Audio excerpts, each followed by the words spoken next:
Bueno, pues muy buenas tardes. Me permito dar una cordial bienvenida a esta semana de especialidad por parte de la licenciatura en sistemas computacionales que atinadamente coordina el licenciado y maestro Filiberto Durán García. Es para mí entonces un honor poder hacer la presentación, en este caso, de la maestra Karina Astudillo Barahona, quien va a ser el día de hoy nuestra conferencista y que nos va a exponer la conferencia de Pentesting Playground.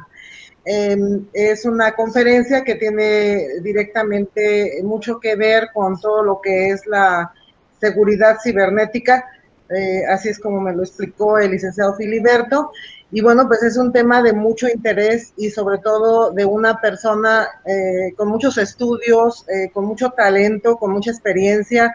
Le agradecemos enormemente, maestra Karina, la participación que va a tener el día de hoy y que los alumnos pues van a poder disfrutar y van a poder aprender, en este caso también de usted, y esperemos que sea del agrado de todo el alumnado.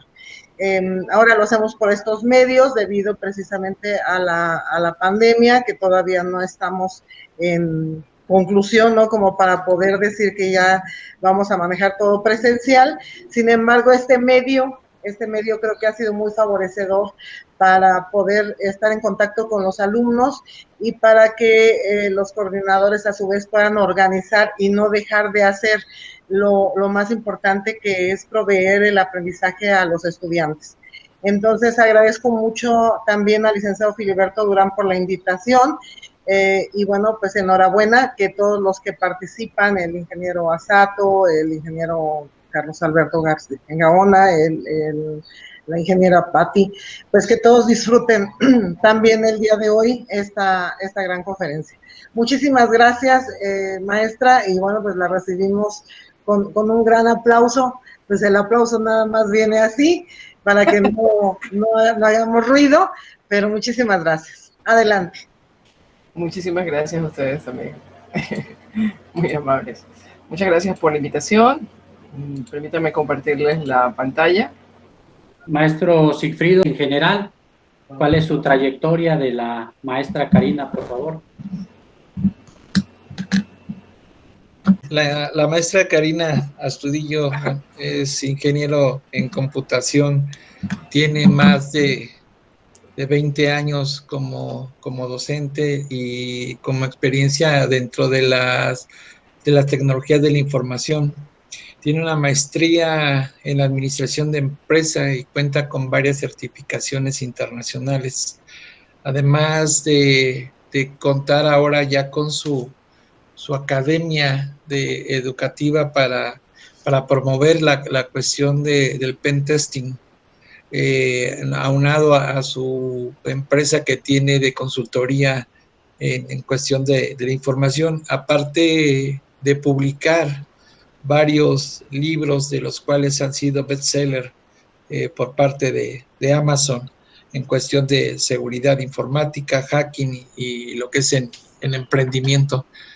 Y seguiríamos con más, porque tienen mucho más material para dar y exponer. Muchísimas gracias, bienvenida Karina.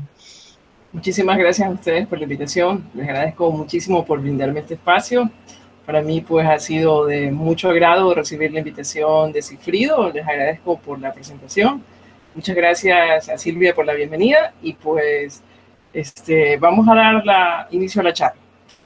La charla de hoy se llama Pentesting Playground y la razón por la cual la charla se llama así es porque para mí, como para muchos otros que nos dedicamos a esta noble profesión, pues en realizar pentesting es una especie de juego para nosotros, es muy, muy divertido.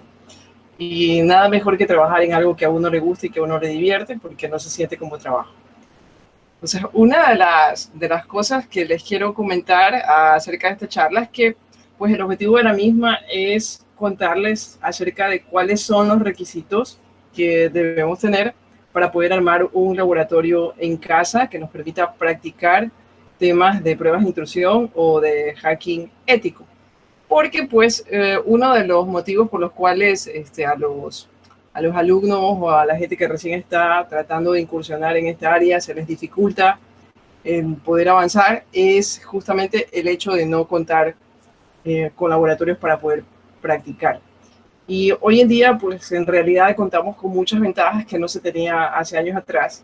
Una de ellas es justamente la virtualización y el hecho de que hay muchos proyectos de código abierto que ponen a su disposición máquinas virtuales que incluyen vulnerabilidades informáticas justamente para poder practicar a explotar vulnerabilidades de manera segura, sin cometer ningún delito y sin requerir pues la autorización de nadie, más que de uno mismo y del ánimo para poder aprender. Entonces, la agenda de hoy es contarles un poco acerca de los requisitos de hardware, requisitos de software.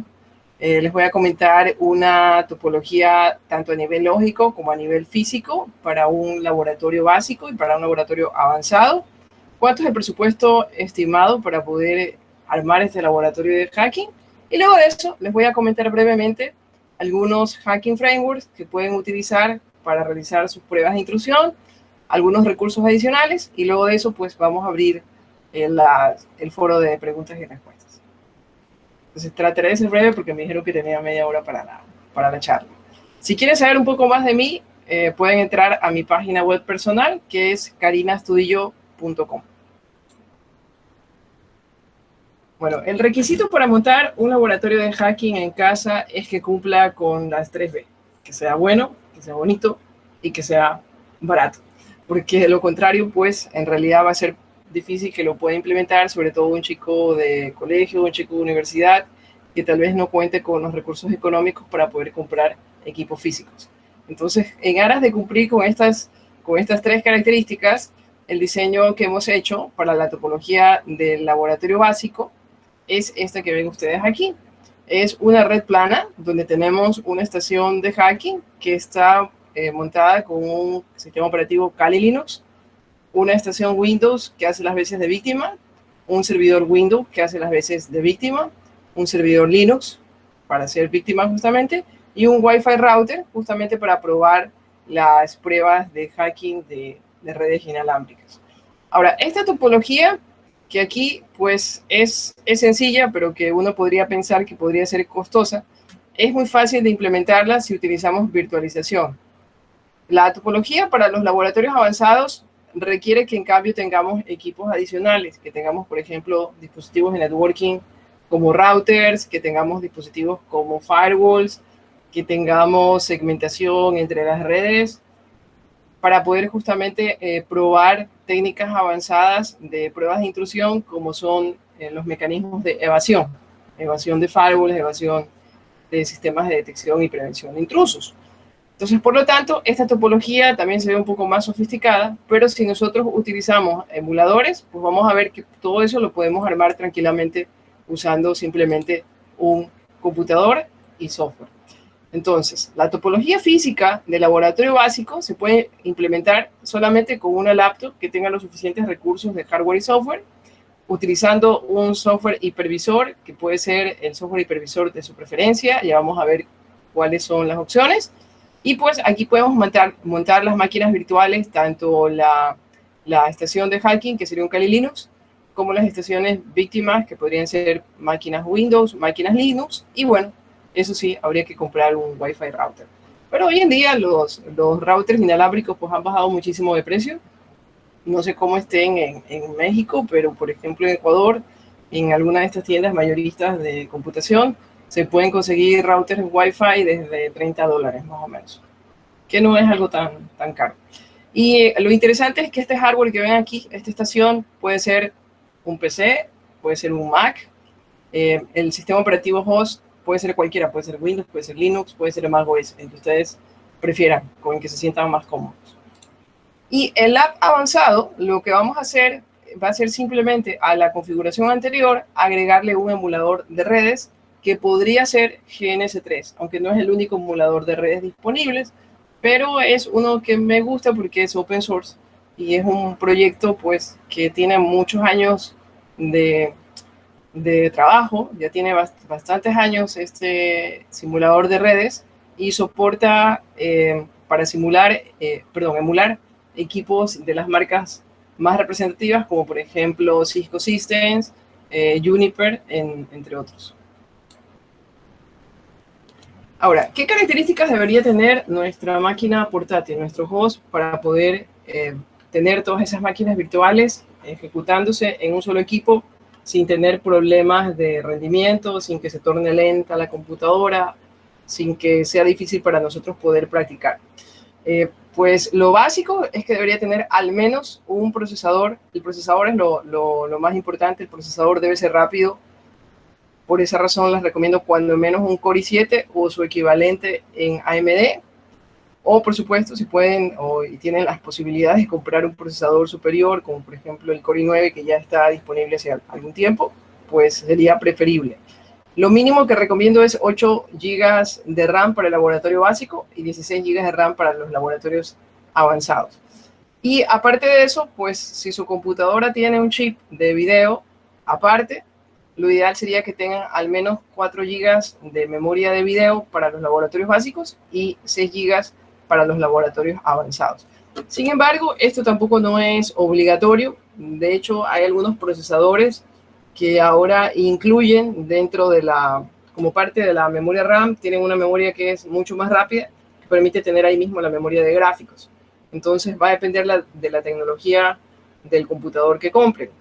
Pero esa sería mi recomendación. Y por supuesto, una tarjeta Wi-Fi integrada que soporte pues estos protocolos, desde el más viejito, que es el protocolo web, para poder practicar justamente con esos protocolos antiguos, y hasta el último, que es WPA3. Pero muy aparte de eso, si queremos, por ejemplo, hacer laboratorios de Wi-Fi con la máquina virtual de Kali, entonces vamos a necesitar que esta tarjeta Wi-Fi no sea integrada, sino que sea una tarjeta externa USB para que la podamos conectar a la máquina virtual de Kali. Y pues en ese caso pues debe ser compatible obviamente con Kali Linux. Ustedes pueden encontrar en la página web de Kali Linux, que es kali.org, kali.org, pueden encontrar listados del hardware compatible, o pueden ver en el fabricante de la tarjeta Wi-Fi si es o no compatible con Linux. Y el disco duro, pues en realidad muchísimo almacenamiento no necesitamos, pero hoy en día los discos duros pues vienen normalmente desde 1 tera para arriba, y en este momento pues la tecnología que se prefiere es SSD, pero no necesitamos en realidad tanta capacidad de disco. Las máquinas virtuales que se usan de prueba son máquinas pequeñitas, no son máquinas que ocupan mucho espacio. Así que bueno, pensando que lo van a usar solamente para eso, podría bastar con un disco SSD de 256 GB. Pero si planean utilizar esa computadora para muchas más cosas, como normalmente es así, entonces sí les recomiendo que tengan un disco duro con mayor capacidad. Ahora, el software. Bueno, el sistema operativo base puede ser cualquiera, ¿no? El que ustedes prefieran, Linux, Windows, Mac OS, etc. El hipervisor puede ser cualquiera compatible con las máquinas virtuales. Mi recomendación es que utilicen VirtualBox, porque la mayoría de máquinas virtuales vulnerables ya vienen nativas para VirtualBox, y exportarlas a VMware también es posible. O inclusive se encuentran máquinas virtuales que están desplegadas para VMware, también las pueden portar a VirtualBox. Sin embargo, si ustedes son usuarios de Mac, es probable que cuenten con una licencia de Parallels. Si cuentan con una licencia de Parallels, pues también lo pueden usar. Pero si no, es importante que sepan que VirtualBox también corre sobre Mac. VirtualBox es multiplataforma, corre sobre Windows, corre sobre Mac, corre sobre Linux. Y para los laboratorios avanzados necesitamos GNS3. Y GNS3 corre en Windows y corre en Linux. Mac, no recuerdo si corre. Me parece que sí. Pero bueno, igual Mac está basado en un minikernel Linux, así que no debería haber incompatibilidad con GNS3. Ahora, ¿cuál es el presupuesto estimado? Pues eso va a variar dependiendo del tipo de computador que compren y hacia dónde lo envíen. Pero para hacer una búsqueda rápida, busqué información en Amazon de equipos que más o menos tuvieran las características propuestas. Estuve viendo algunas opciones y encontré una máquina que cumple con lo básico Es más, permite hasta para los laboratorios avanzados porque tiene 16 GB de RAM, es un Core i7, tiene un disco SSD de 256 GB, una tarjeta gráfica NVIDIA con 6 GB, y estaba solamente en ese momento, cuando hice la búsqueda, estaba en $855 más el envío, ¿sí? Y es una marca que es bastante buena, que es Lenovo, que fue una marca que compró IBM y que yo le he probado. Tengo laptops de esa marca y son bastante buenas, son muy estables, no se dañan fácilmente y tienen buen soporte. Encontré también una máquina Acer Predator que estaba un poquito más elevado el valor, en 1072, pero la diferencia era ¿por qué era la diferencia del precio? Déjame ver. Me parece que era por la versión del procesador Intel, que era un procesador Intel Core i7, pero un poquito superior al de la Lenovo.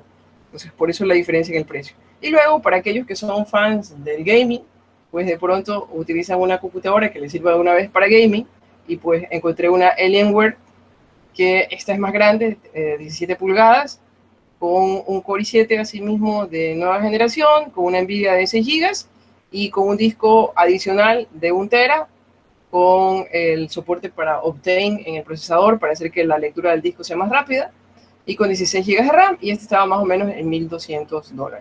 Pero bueno, estos fueron precios que encontré en Amazon.com. Habría que ver de pronto en Amazon.mx a ver qué disponibilidad tienen de equipos y cuáles serían los precios. Pero más o menos, pónganle una inversión en promedio, qué sé yo, $1,000, y con eso ya pueden montar su laboratorio de hacking y en una muy buena computadora y poder cargar el ambiente virtual, porque los hipervisores no tienen costo y el emulador de redes no tiene costo y las máquinas virtuales son gratuitas. Ahora, ¿qué podemos usar como estación de hacking?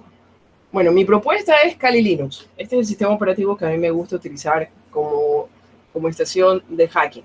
Pero no hay ninguna razón por la que no puedan usar como estación de hacking otro sistema operativo u otra versión de Linux que ustedes prefieran.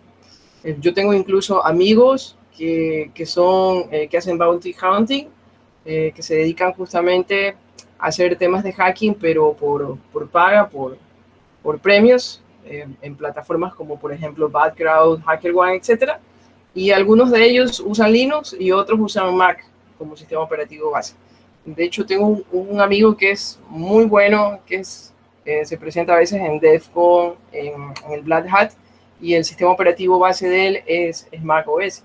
Así que no hay nada que obligue a que el sistema operativo tenga que ser obligatoriamente Linux, ¿no? Puede ser el sistema operativo de su preferencia. Windows sí es un poco menos común que ustedes lo vean como estación de hacking, y sin embargo es posible que se utilice Windows como estación de hacking. Tengo amigos que tienen Windows como sistema operativo base. Se me hace súper raro. Yo tengo Windows como sistema operativo base de la computadora que uso para dar clases, porque tengo ahí instalado software de edición gráfica que solamente me funciona sobre Windows.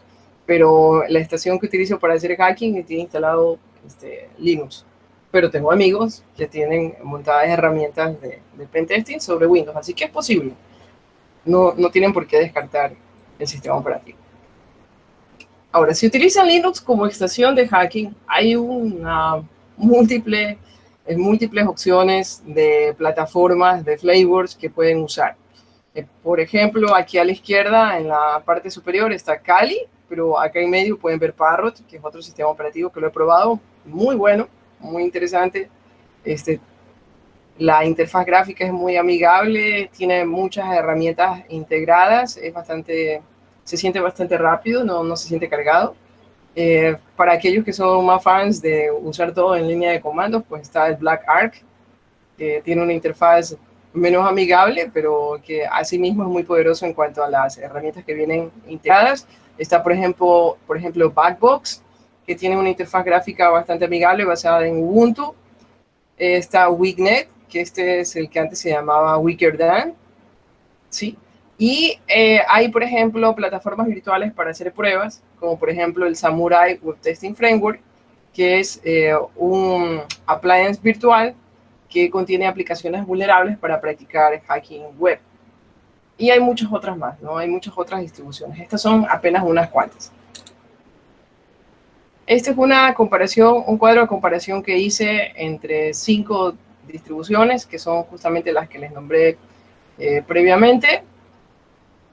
Y la comparación que hice, de acuerdo a mis criterios de selección, ponen como número 1 a Kali, pero eso es porque a mí me gusta mucho y le doy mucho peso a la documentación y al hecho de que hay certificaciones que van de la mano con Kali, como por ejemplo el Kali Certified Professional, que lo da Offensive Security, que es la empresa que está detrás del desarrollo de Kali Linux. Entonces, como ellos tienen bastantes cursos que apoyan Kali, a mí me parece que esta es una distribución muy buena porque mientras más apoyo tenga de quien hace la distribución, significa que es una distribución que se va a mantener mucho más tiempo activa y que tiene pocas probabilidades de ser dada de baja y de que un momento u otro ya no tenga soporte. Entonces, es por esa razón que le doy el número 1 a Kali y el número 2 a Parrot. Otras distros, en mi experiencia, son muy buenas, pero resulta que tienen poco soporte, se actualizan muy poco o de manera poco frecuente, y entonces llega un rato que simplemente dejan de darle soporte y tienes que salir de esa distribución. Y por otro lado, una de las cosas que también tomo en cuenta es que la documentación que exista, no necesariamente pagada dentro de los cursos que ofrece la empresa o la comunidad que esté detrás del sistema operativo, sino que la documentación gratuita que haya en línea sea extensa. Entonces, tanto Kali como Parrot tienen mucha documentación que está disponible de manera gratuita. Ahora, si comparan en cantidad de herramientas, pues Kali en realidad es uno del que menos herramientas integradas tiene, pero 600 herramientas, créanme que es bastante y casi uno nunca usa tantas herramientas. Uno termina usando las que son las más populares o las que sirven a un mayor propósito y no se termina de usar esas 600 herramientas. Así que tenga 600 o 1400 en realidad no hace mucha diferencia. Ahora, si utilizan Windows como estación de hacking, pues hay diversas opciones. Por ejemplo, en el caso de Windows 10, Microsoft le ha dado soporte nativo a Windows 10 con el Windows Subsystem for Linux para poder integrar los ambientes de Linux dentro del Windows 10 simplemente activando la característica de WSL. Entonces, en estos momentos, en Windows 10, lo único que tienen que ustedes hacer es irse a las características del sistema operativo, activar el Windows Subsystem for Linux. Eso se va a tomar unos minutos en instalarse. Luego de eso hay que hacer un reinicio y después de eso ya pueden ir ustedes al Microsoft Store y descargarse la distro favorita que ustedes quieran y se va a integrar de manera, entre comillas, nativa y ustedes van a tener un shell de Linux en el sistema operativo donde van a poder interactuar con el file system de su computador directamente y tener a la mano la utilidad de comandos como grep, como find, que a veces son súper útiles y que en Windows a veces buscar cosas es una locura. Van a poder hacer scripting, etcétera, y lo van a tener todo integrado dentro de Windows. Entonces, justamente una de las distribuciones que está disponibles en el Microsoft Store es Kali, ¿sí? Pero también está Ubuntu, está SUSE, etcétera. Y bueno, por supuesto Debian. Y si no, pues si no se quieren ir por la opción integrada de Windows, pues siempre tienen otras opciones. Se pueden ir por asimismo y previsores como VirtualBox, como VMware, o pueden irse, por ejemplo, con contenedores, se pueden ir con Docker, o utilizar una herramienta, un framework de explotación como Pentestbox, que es gratuito y que incluye Metasploit y que se despliega sobre Windows, o inclusive adquirir una licencia de la versión para Windows del Metasploit, ya sea Framework o el Professional. Si utilizan macOS como estación de hacking, pues como ustedes saben, pues el OS X es POSIX compliant, así que por lo tanto las herramientas que funcionan mayoritariamente en Linux también van a poder ser portadas a macOS y no deberían tener problemas, por ejemplo, en correr herramientas como Nmap, como Nessus, como el Metasploit Framework, herramientas para hacking web como Acunetics o como por ejemplo el Burp Suite, etcétera, que también corren sobre Windows, por cierto, y en Linux también.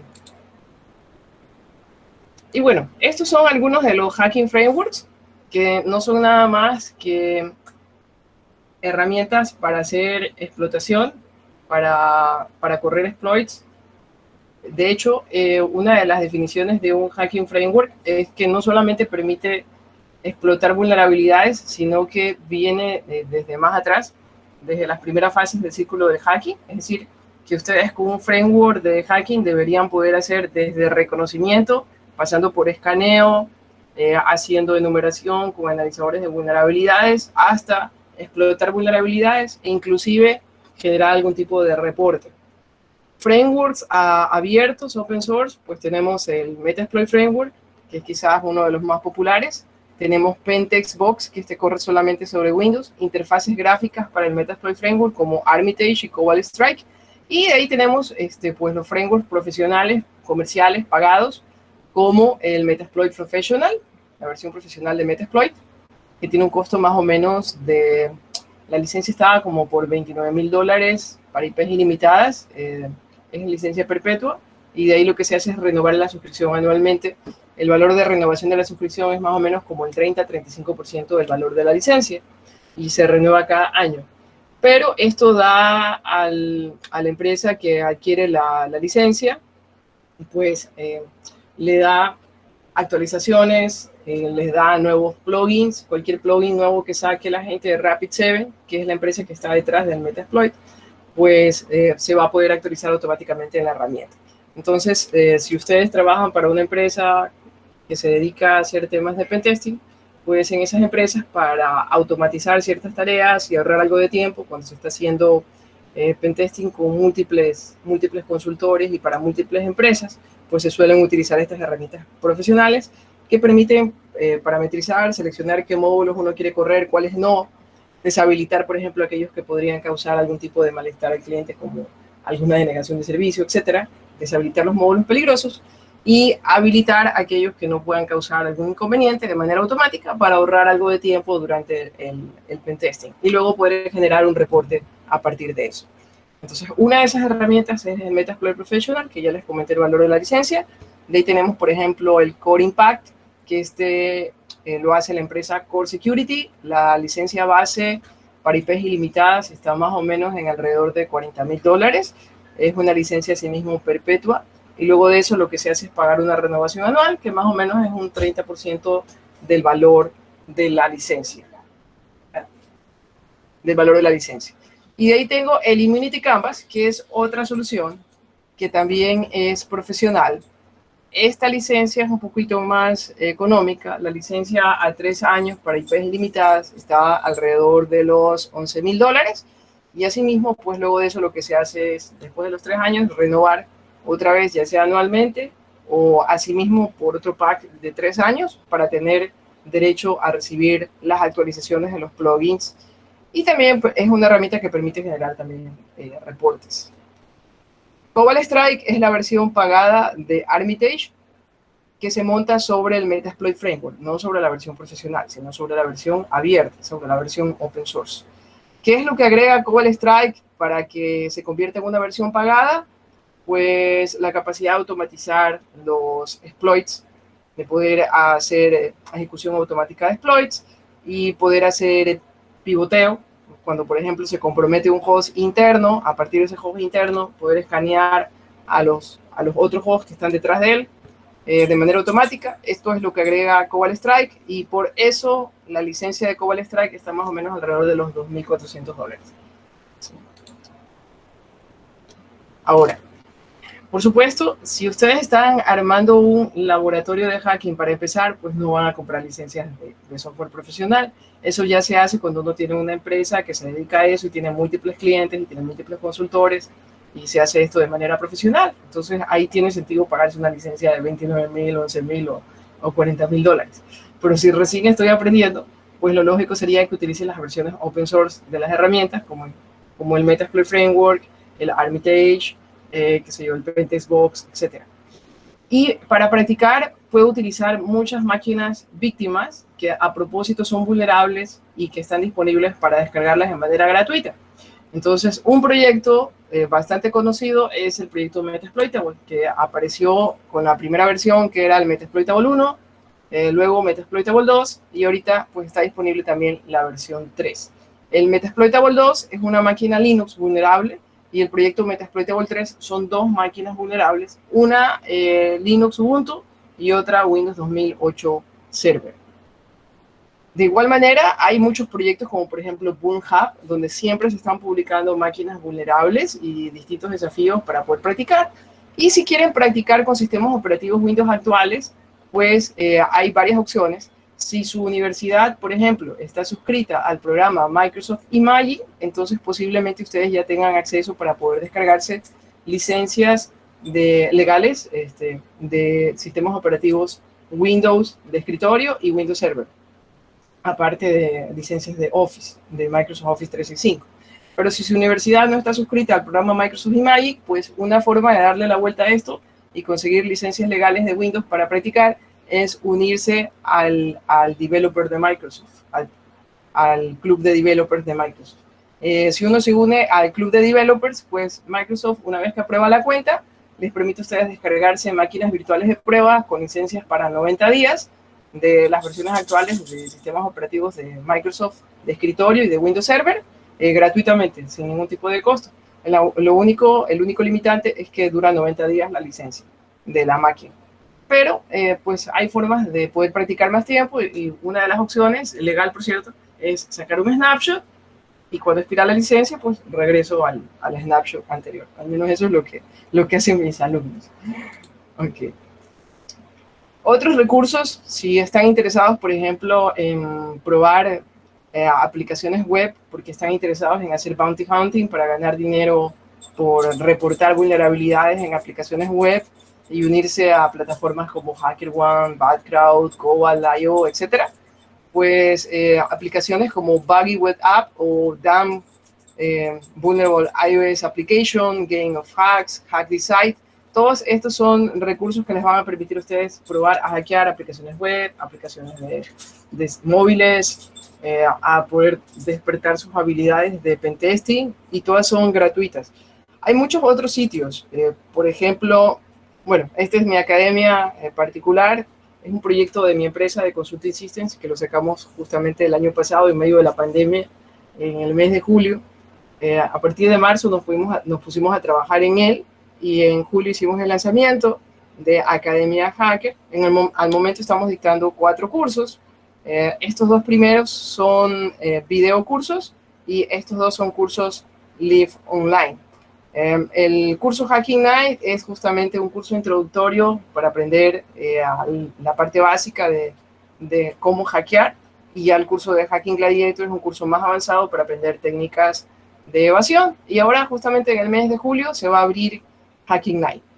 Social Engineering Warrior ya está publicado, es un video curso, ustedes se pueden registrar en cualquier momento porque esto es autoestudio, simplemente me registro y sigo los videos, sigo los pasos, etc. Y próximamente se va a lanzar Information Security Keeper también en formato de video. Y de ahí hay muchas otras formas de poder practicar. Esta es una guía gratuita por si se han hecho la pregunta de si quieren o no ser pentesters, si tienen o no tienen las características para poder ser pentesters. Pues esta es una guía gratuita que se la pueden descargar de mi página web personal, karinastudio.com. Se llama 7 pasos para ser un pentester y les va a decir justamente cuáles son los conocimientos básicos que necesitan para poder entrar en esta lucrativa y divertida carrera. Sí. Eso es lo que les puedo comentar. Y listo, pasamos a las preguntas.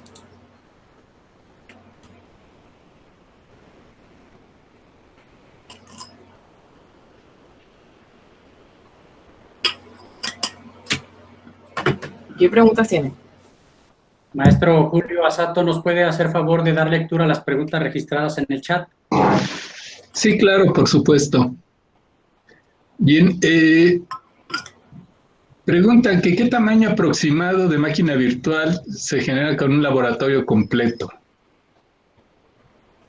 ¿Qué tamaños tienen las máquinas virtuales? Sí. En disco.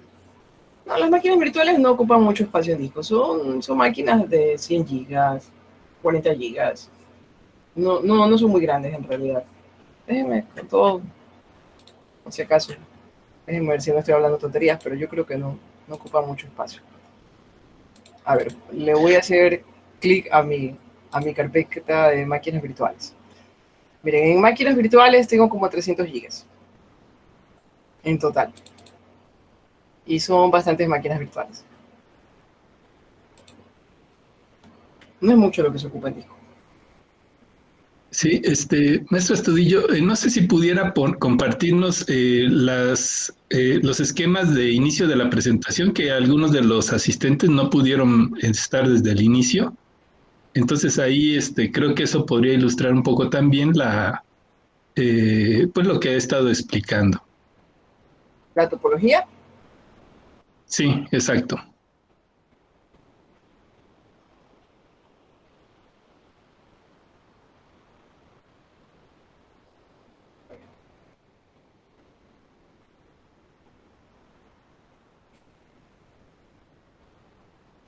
Esa es la topología del laboratorio básico. Sí, por favor, si pudieras así Y esta es la del comentarlo avanzado. brevemente. O un poquito ambos, por favor, y contrastando la diferencia. Bueno, la idea de un laboratorio básico es para alguien que recién está aprendiendo sobre temas de hacking. Entonces, la configuración es una red plana donde no hay dispositivos de protección.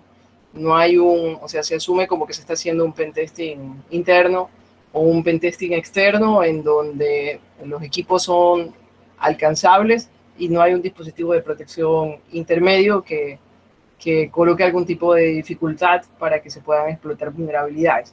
Porque el objetivo en esta parte no es crearle dificultades al alumno, sino hacer que aprenda justamente los fundamentos básicos del círculo del hacking. O sea, cómo hacer reconocimiento, cómo hacer escaneo, cómo realizar análisis de vulnerabilidades, cómo usar un framework de explotación para explotar vulnerabilidades y cómo generar un reporte y cómo hacer hacking de Wi-Fi.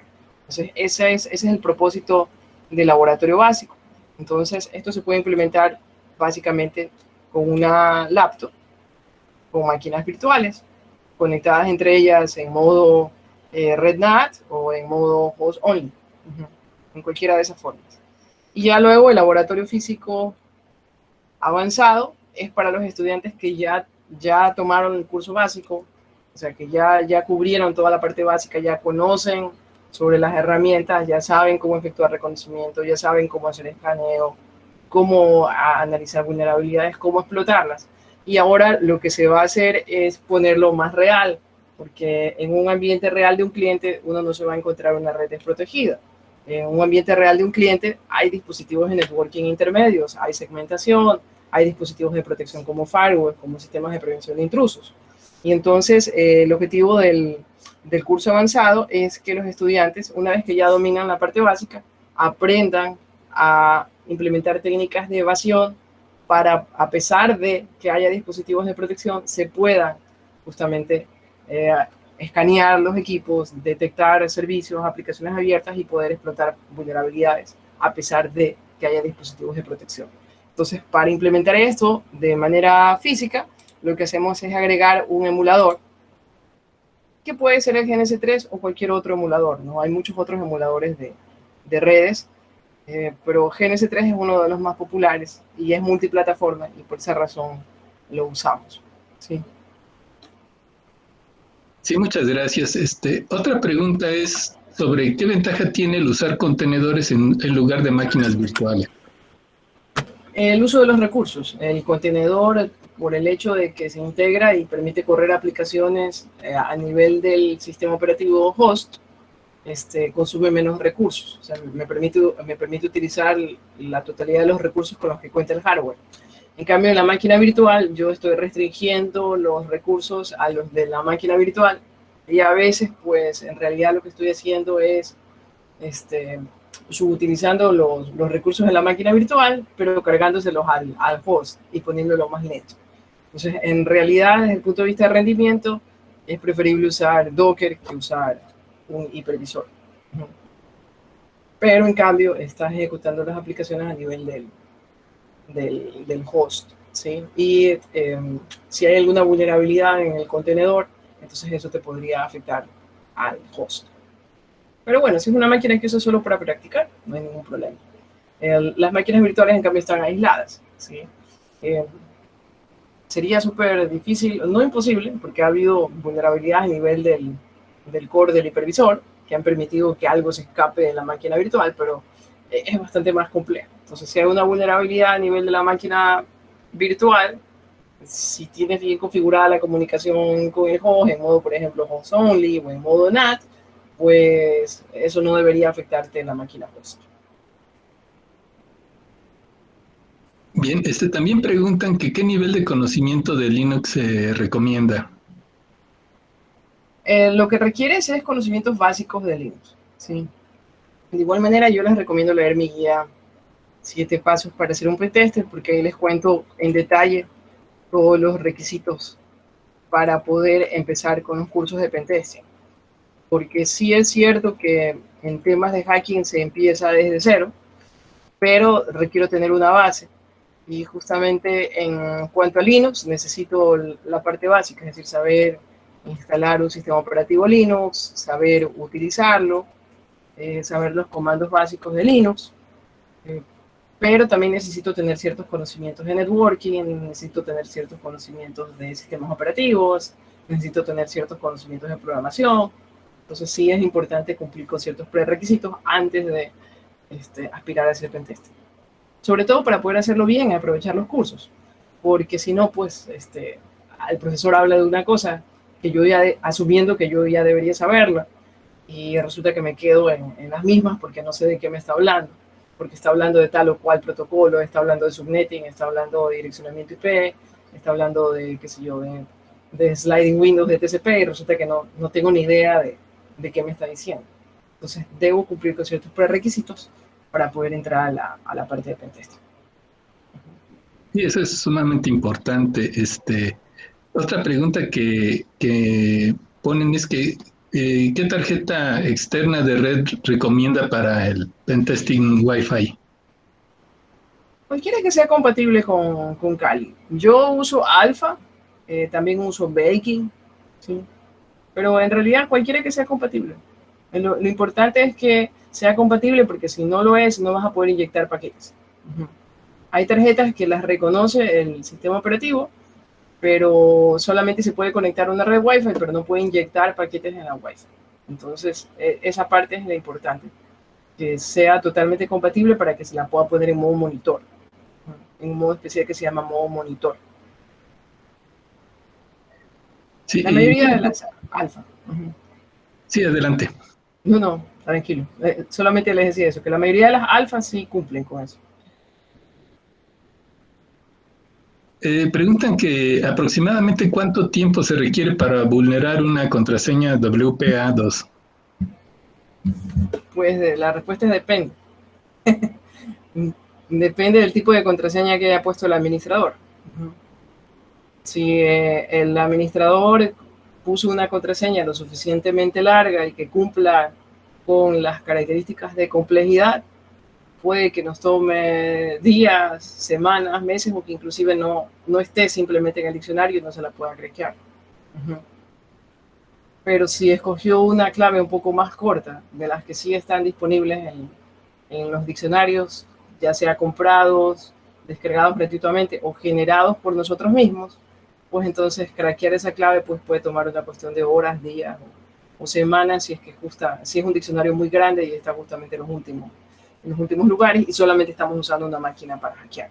Pero hay muchas técnicas que se pueden utilizar para craquear claves de Wi-Fi, y hay maneras de acelerar esto, por ejemplo usando tablas Rainbow, etcétera, que pueden aminorar el tiempo que toma craquear una red, una clave de una red inalámbrica.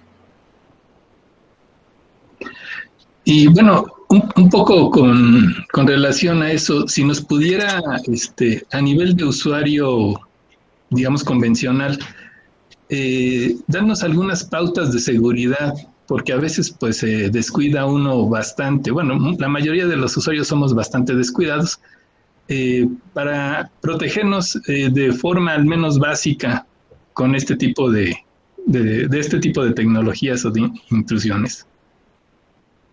Bueno, lo primero, utilizar el menos común de los sentidos, que es el sentido común, para poder detectar fraudes electrónicos.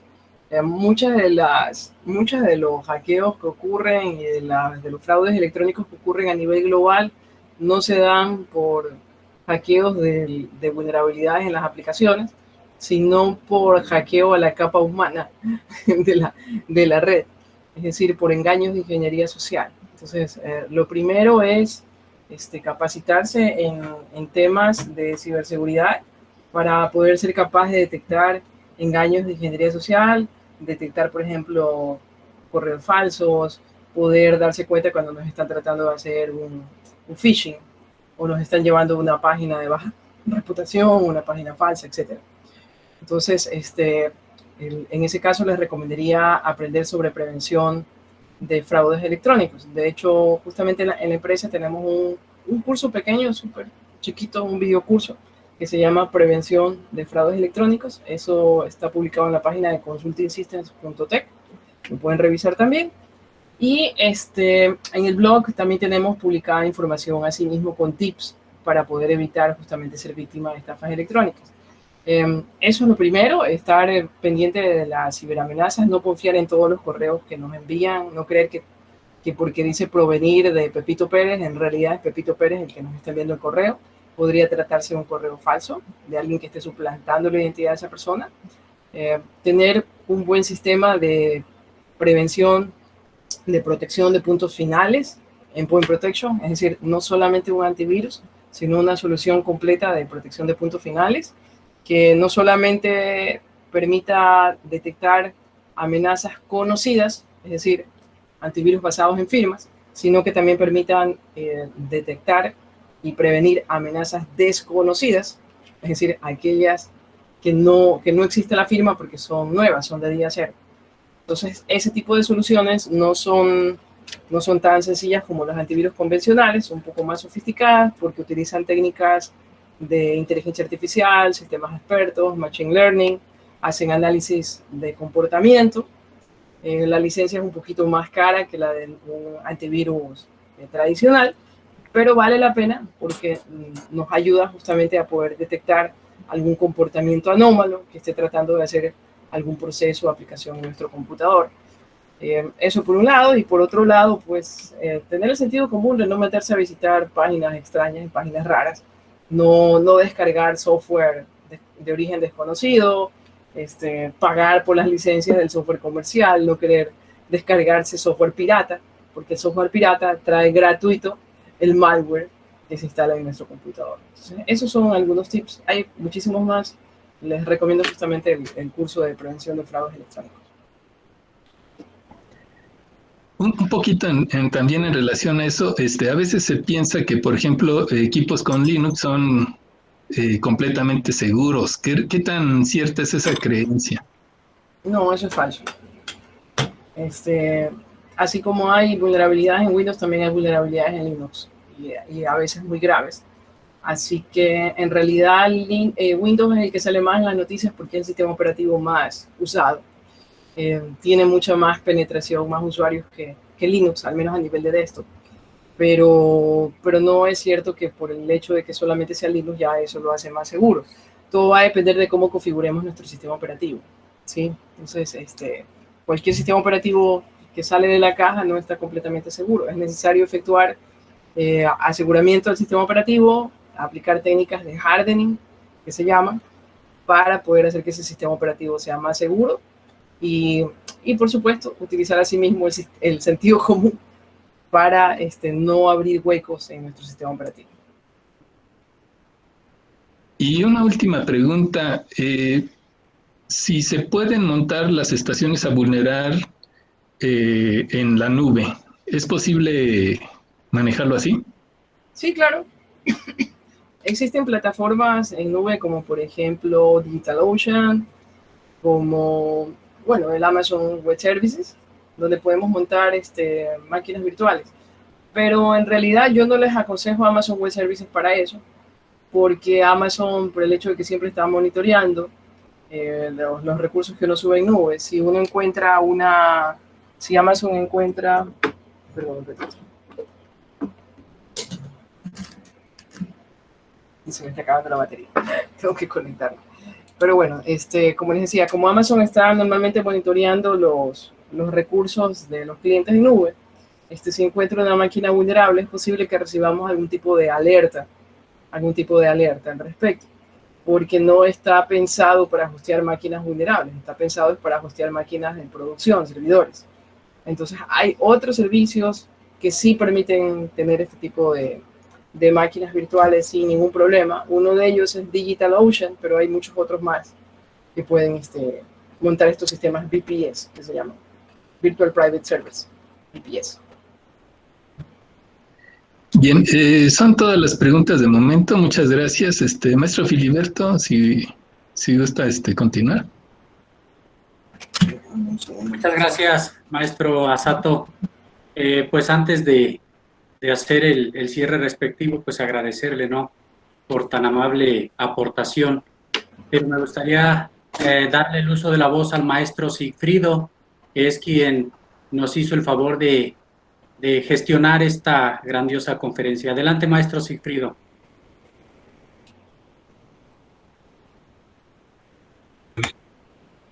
Gracias, profesor Filiberto. Nada más para aprovechar la oportunidad de agradecerte, Karina, el favor de tu atención y la amabilidad de podernos compartir estos conocimientos aquí en esta pequeñita charla que tuvimos de lo que es el pentesting y Playground, y que podamos establecer un vínculo más estrecho, más fraterno con otras entidades, con otros países como el que tú dignamente representas, que es Ecuador, y y la universidad es porque en la que das las clases, ¿no?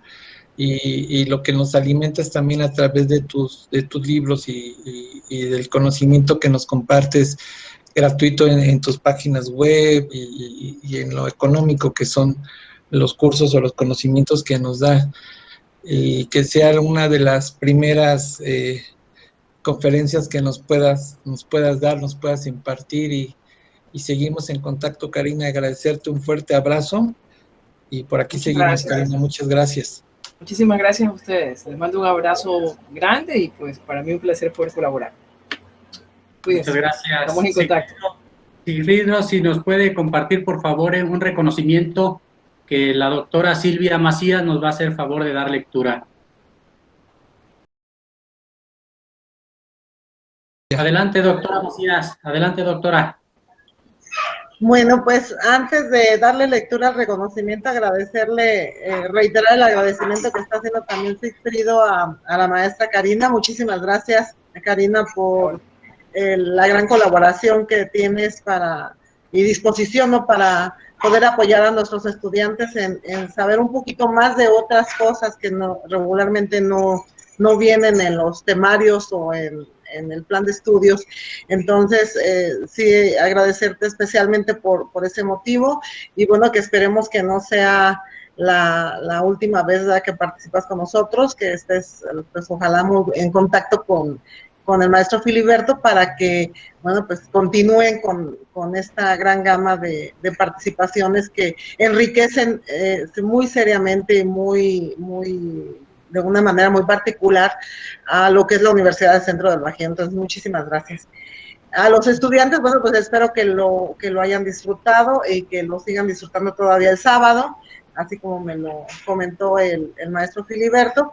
Y bueno, pues ahora sí vamos a dar lectura al reconocimiento que se le proporciona entonces a la maestra Karina Astudillo Barahona por su brillante participación como ponente en la conferencia virtual sobre seguridad cibernética, que fue esto del Pentesting Playground.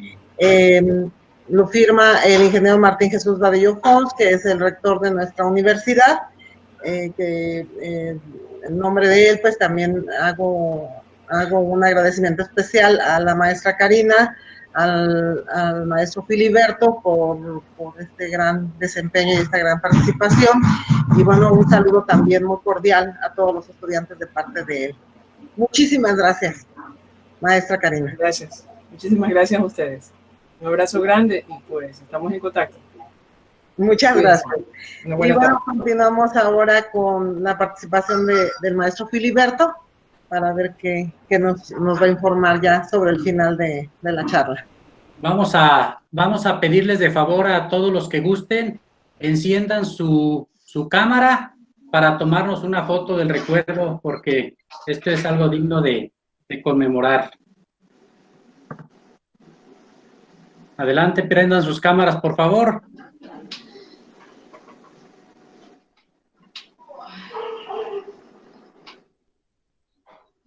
Todos los que puedan, adelante. Maestro Asato, por ahí le encargamos que nos tome la foto, porfa, ¿eh? Y mientras estamos todos en cuadro, doctora Silvia, si nos hace favor de hacer el cierre formal de este evento y despedir la conferencia, si nos hace ese honor. Gracias. Todos fijos para la foto. Listo, a ver, a la cuenta de 3. 1, 2. Ahí está, el que se mueve no sale. Adelante, doctora, el cierre, por favor, y nos despedimos. Listo. Ahora Adelante. sí, les pido de favor, pueden dejar prendidas sus cámaras y considerando la situación de que, bueno, estamos en una charla muy amena, muy interesante para todos ustedes, pero que no tenemos precisamente ese nexo, ¿no? Tanto con el conferencista como con su coordinador. Pues entonces vamos a darles ahora un caluroso aplauso al estilo de los sordos, a la maestra y al maestro Filiberto también.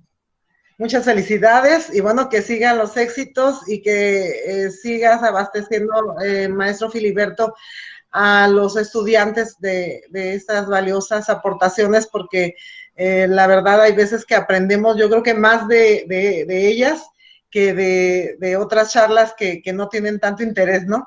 Entonces, muchas felicidades, Filiberto, todo salió muy bien y muchas gracias a todos los que participaron el día de hoy, maestros, estudiantes, colaboradores, en este caso directos del licenciado Filiberto, y bueno, pues me da muchísimo gusto haber estado el día de hoy con ustedes y vamos a hacer el cierre.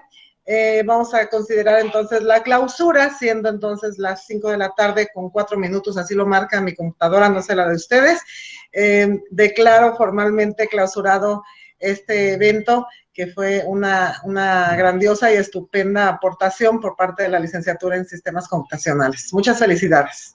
Gracias a todos. Gracias. Muchas gracias a todos por conectarse y colaborar. Hasta la próxima. Esta no es una despedida, es una despedida corta. Después seguimos con otro evento similar. Cuídense mucho. Hasta luego. Gracias, hasta luego. Gracias. Hasta luego. Hasta luego, Bye. buenas tardes. Buenas tardes.